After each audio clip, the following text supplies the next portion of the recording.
And those are some of the headlines. This is Democracy Now!, democracynow.org, The War and Peace Report. I'm Amy Goodman.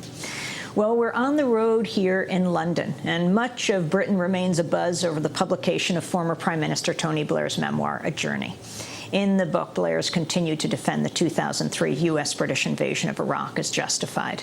The memoir broke sales records, but Blair was forced to cancel a recent book signing in London over fears of a large turnout from anti-war protesters. The cancellation came just days after 3 people were arrested for throwing eggs and shoes at Blair as he arrived for a book event in Dublin. Well, on Sunday, I had a chance to interview David Cornwell, the legendary British novelist who writes under the name John le Carré. He's a former spy with the MI5, which we're broadcasting just across the Thames from, and the MI6, which is just down the river. These are the British equivalents of the FBI and CIA. Le Carré began writing novels in the early 60s. His books include The Spy Who Came In From the Cold, Tinker Tailor Soldier Spy, and The Constant Gardener. John le Carré's latest novel, Our Kind of Traitor, will be published soon in the United States. In the lead up to the Iraq invasion, John le Carré was a fierce critic of President Bush and Tony Blair. In January 2003, he published a widely read essay called The United States of America Has Gone Mad. We'll broadcast our full interview with John le Carré soon, but today we thought we'd share an excerpt of his comments about former British Prime Minister Tony Blair. I asked John le Carré if he would go to one of Tony Blair's book events. No, I wouldn't, nor would I buy the book. At the last election in which he stood, I was invited by the Guardian newspaper to interview him. And after much thought, I declined because I did not see how I could lay a glove on him. And I've asked some pretty heavy-hitting journalists what questions they would have asked in retrospect that might have unseated him a little, that might have thrown him. And they said almost with one voice, there's nothing you can get past him. There's no way of doing it. I think I would have asked him one question, perhaps, and I'd have asked it repeatedly. I'd have asked him about his faith, because we were told when journalists asked about Blair's faith, the reply was, we don't do God here. Well, of course, he does do God. And he reports that his actions have been put before God and confirmed, as if somehow God has signed a chit for him. I think that the question of somebody's religious faith is absolutely central to what we think of them. If we are members of the electorate, we have to know.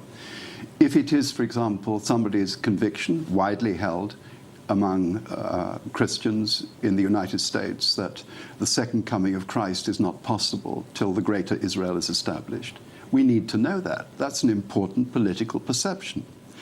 In Blair's case, I would have asked him that question, and I'd have pressed him on it. I'd have asked him whether God had ever restrained him. I find it very strange that we elect a politician who then claims to serve a higher deity who guides him. I did what I believe is right. Well, will you tell us, please, how that relates to the Christian ethic? Do you believe in war first and negotiation afterwards? Exactly how does this work? And the second question I would ask him is the really painful one, which I could not have asked if I hadn't gone on my own journeying. Have you ever seen what happens when a grenade goes off in a school? Do you really know what you're doing when you order shock and awe? Are you prepared to kneel beside a dying soldier and tell him why he went to Iraq? Or why he went to any war? I think that if anything has happened to Europe since 1945 that defines it, it is collectively Europeans do not believe in war anymore until it comes as an absolute last resort, and then they're going to do it rather badly. The United States, I think, still sees war as a necessary part of its existence. It's impossible to maintain the military on that scale, a Pentagon on that scale, without turning it over. You've got to have officers who are experienced in command and control. You've got to have troops who've been blooded. So we were, in that sense, at odds. I was, as a European. I was at odds with the whole notion of a preemptive strike. And I think many Europeans have that in common. Of course, with very many Americans, too, feel the same. So I would have tried to challenge him in that area.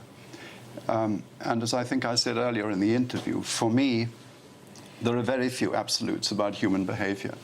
But I think a leader who does take his country to war under false pretenses is simply not an acceptable person. I don't think that we should be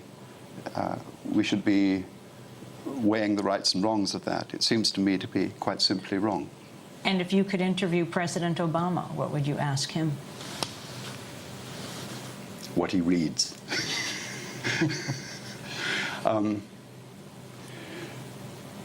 What I would ask him.